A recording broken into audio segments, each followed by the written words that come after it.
Dear students, welcome once again to the online class arranged by Nawab Faujanasa Government College. This is Mohammad Salim Sheikhdar, Assistant Professor, Department of English, Nawab Faujanasa Government College, Laksham, Kumilla. Dear boys and girls, how are you? I hope you are safe and sound at home. You are following all the rules of safety so that you can keep safe from the COVID 19. I also hope you are following my classes. So, dear boys and girls, in the previous class, we discussed a topic from English for today. Uh, Today, I shall discuss uh, some rules regarding uh,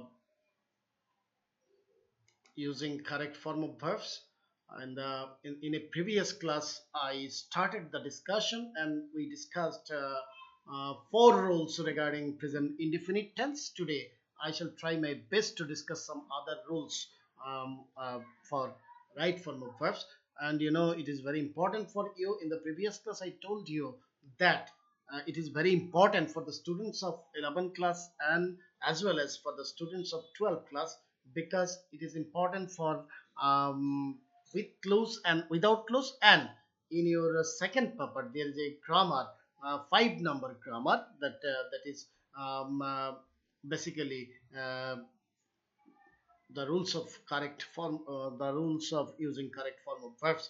তো আমরা এই কারণে right form of ভার্বটা first ইয়ারে আলোচনা করছি। গত ক্লাসে আমরা 4 নম্বর নিয়ম পর্যন্ত আলোচনা করেছিলাম, যেখানে প্রেজেন্ট ইনডিফিনিট টেন্সের রুলস গুলি আলোচনা করেছি। আজকে আমরা 5 নম্বর নিয়ম থেকে আলোচনা শুরু করব।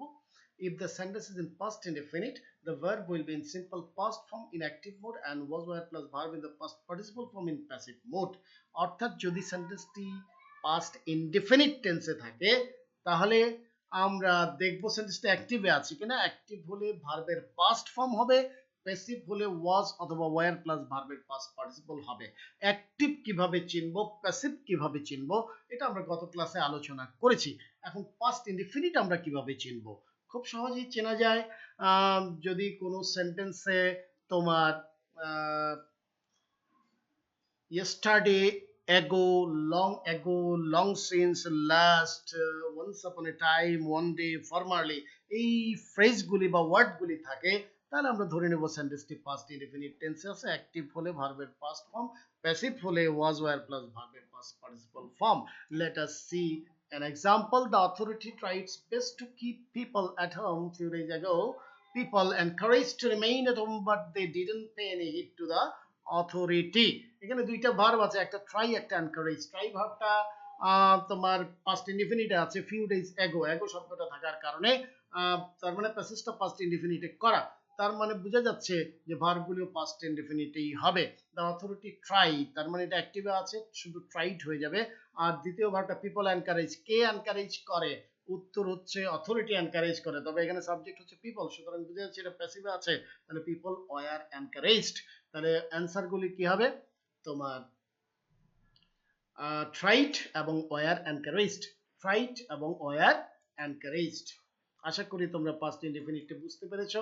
আমরা পাস্ট কন্টিনিউয়াস টেন্সে চলে যাচ্ছি, তার মানে 6 নম্বর নিয়ম, 7 উঠেছে, এটা 6 হবে। If the sentence is in past continuous, the correct form of the verb will be was were plus verb in the ing form in active mode and was were plus being plus verb in the past participle in passive mode। অর্থাৎ সেন্টেন্সটি যদি past continuous টেন্সে থাকে তাহলে আমরা দেখব সেন্টেন্সের মানে ভার্বের সঠিক ফর্ম হবে ওয়াজ ওয়্যার প্লাস ভার্বের শেষে আইএনজি, আর প্যাসিভ হলে was being were being plus ভার্বের পাস্ট পার্টিসিপল। তার মানে কি? তার মানে হচ্ছে আগে চিনতে হবে সেন্টেন্সটা পাস্ট কন্টিনিউয়াস টেন্সে আছে কিনা। কিভাবে চিনবো? অতীতকালে কোনো কাজ চলছিল এরকম বোঝালেই আমরা পাস্ট কন্টিনিউয়াসে চলে যাই। চেনার উপায় হচ্ছে then, at that time, at that moment, that day, day after day, এই ধরনের কোনো ফ্রেজ বা ওয়ার্ড থাকলে আমরা ধরে নেব এটা পাস্ট কন্টিনিউয়াস টেন্সে আছে। এক্সাম্পল দেখলে আশা করি বুঝতে পারবে। তোমার let us see an example. It rained at that moment, একটা past continuous আছে কারণ at that moment আছে, তাহলে it was raining, এটা অ্যাক্টিভে আছে। It was raining at that moment and a horror film watch, কে দেখে? উত্তর নেই, সুতরাং প্যাসিভে আছে, তাহলে was being watched, a horror film was being watched। on television.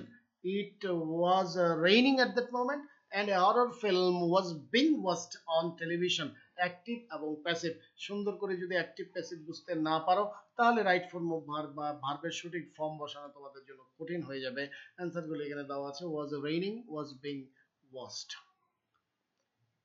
তো সুপ্রিয় শিক্ষার্থী বৃন্দ, আমরা পরবর্তী নিয়মে চলে যাচ্ছি। এটা পাস্ট পারফেক্ট সম্পর্কিত নিয়ম।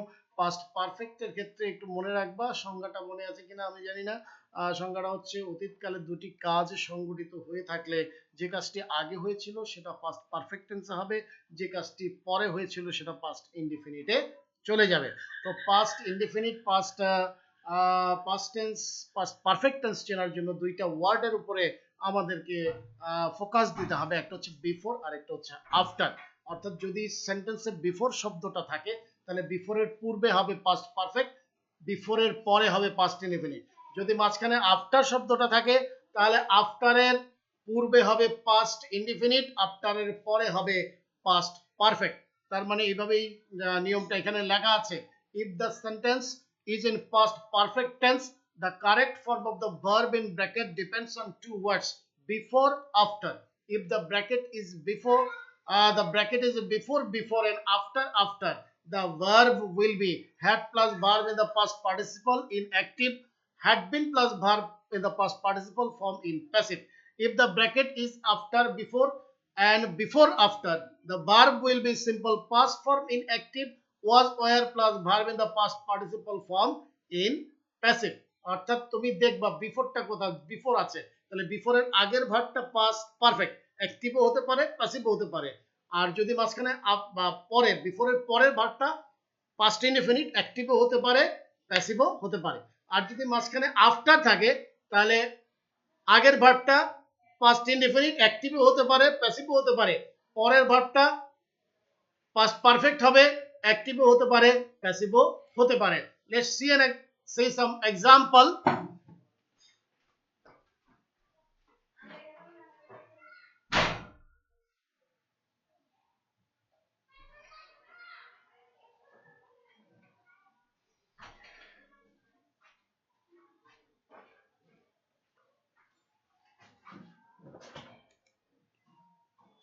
আমরা একটা এক্সাম্পল দেখি। The vaccine of COVID-19 invent before many people die.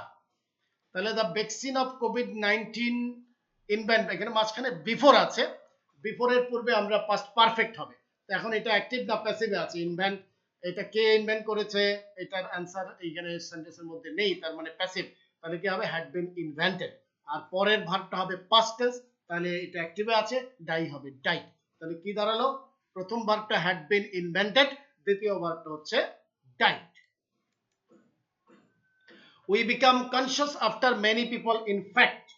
তাহলে আফটার মাঝখানে আছে, তার মানে আগের ভার্বটা হবে পাস্ট ইনডিফিনিট became, আর পরের ভার্বটা হবে past perfect many people infect, তার মানে এটা প্যাসিভে আছে, তাহলে had been infected। কি হবে? had been infected। 3 number example, we reach there after the gate open। তাহলে আফটারের পূর্বে রিচ আছে পাস্ট ইনডিফিনিট reached, আর আফটারের পরে ওপেন আছে, তার মানে এটা হবে passive.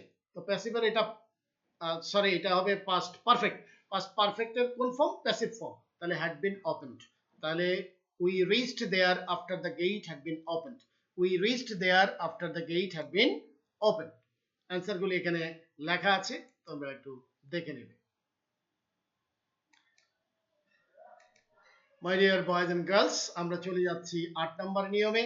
If the sentence is in future indefinite tense, the correct form of the verb in bracket will be shall or will plus verb in the base form in active, and shall be, will be plus verb in the past participle form in passive mode। তার মানে কি? তার মানে টেন্সটা যদি future indefinite হয়, কিভাবে বুঝবো? Future indefinite চেনার উপায় হচ্ছে, যদি কোনো সেন্টেন্সে টুমরো থাকে, নেক্সট থাকে, ইন ফিউচার থাকে, ইন কামিং ডেজ থাকে, ইন কামিং ডিকেডস থাকে, ইন ফিউচার টাইম থাকে, এরকম ভবিষ্যৎ কোনো সময় উল্লেখ থাকে, তাহলে আমরা কি করব? তোমার ধরে নেব সেন্টেন্সটা ফিউচার ইনডিফিনিট আছে।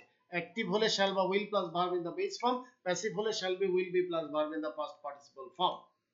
Example, I be live in the NFG college page on Facebook tomorrow। তার মানে বোঝা যাচ্ছে এটা ফিউচার ইনডিফিনিটে আছে, অ্যাক্টিভ। তাহলে shall be, I shall be live, অথবা I will be live। দ্বিতীয় সেন্টেন্সটা, the next rule discuss then, তার মানে পরবর্তী নিয়ম কানুনগুলি তখন আলোচনা করব। তার মানে ফিউচার ইনডিফিনিট, তবে প্যাসিভ মোডে আছে, এই জন্য কি হবে, the next rules will be discussed. তাহলে প্রথম ভার্বটা হবে উইল বি, দ্বিতীয়টা হবে will be discussed.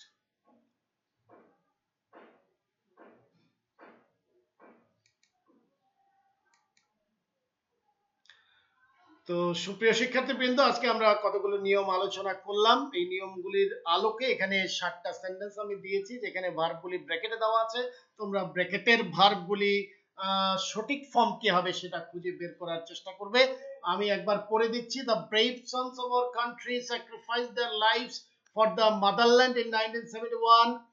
We knew him to be COVID-19 positive after he tested the vaccine of coronavirus invent in next few months.